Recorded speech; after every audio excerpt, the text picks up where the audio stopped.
युती करायची, जर का यांना युती करायची नसेल तर त्यांनी उघडपणे डिक्लेअर करून टाका युती नाही करायची, बघू ना समोर समोर लढू आपण. आणि ज्या ज्या वेळेला समोर समोर लढलो ना समोर समोर त्याला भाजप ही सरसच ठरलेली आहे. आणि जेव्हा युती झाली आणि तुम्ही पाठीत खंजीर खुपसले त्याला भाजपला थोडंसं मागे यावं लागलेलं आहे. हा इतिहास आहे. स्थानिक स्वराज्य संस्थांच्या निवडणुकीच्या पार्श्वभूमीवर जिल्हा प्रमुखांनी जे विधान केलेलं आहे, युती तोडली तरी चालेल, तुटली तरी चालेल, या संदर्भात आपण काय सांगाल? आम्ही याचं स्वागत करतो. युती तोडा तुम्ही, युती तोडा तुम्ही. भारतीय जनता पार्टीची ताकद काय आणि तुमची ताकद काय एकदा येऊन द्या ना लोकांसमोर, तुम्हाला पण कळेल, आम्हाला पण कळेल. तुम्ही स्ट्रॉंग असाल तर तुम्ही पुढे लोकांमध्ये दिसाल, आम्ही स्ट्रॉंग असतो तर आम्ही पुढे जाऊ, आमचा महापौर होईल. तुम्ही स्ट्रॉंग असाल तर तुमचा महापौर होईल.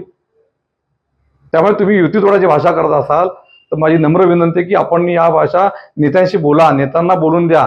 तुम्ही उगाच युती होणार नाही होणारवरती चर्चा करू नका अशी आपल्याला नाही. त्यांच्या शिलेदारांच्या पाठीत खंजीर खुपसण्याचा विषयच नाही.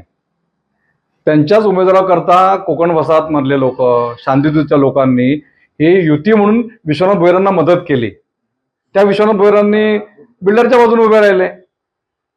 त्यांच्या संदर्भात तक्रार मी केलेली आहे नेत्यांकडे, संबंधितांकडे. आणि कल्याणच्या विकासाकरता आज तुम्ही नगर विकास मंत्री आहात, तुम्ही उपमुख्यमंत्री आहात, तुम्ही आज शिवसेनेचे नेते सत्तेमध्ये तुम्ही आहात. त्यामुळे कल्याणच्या विकासाकरता आम्ही तुमच्याकडे येणार, आम्ही नेत्यांकडे जाणार. त्याच्यामुळे शिलेदारांच्या पाठीत खंजीर खुपसण्याचा विषय नाही. ते काम तुमचं आहे, ते तुम्ही केलेलं आहे आतापर्यंत.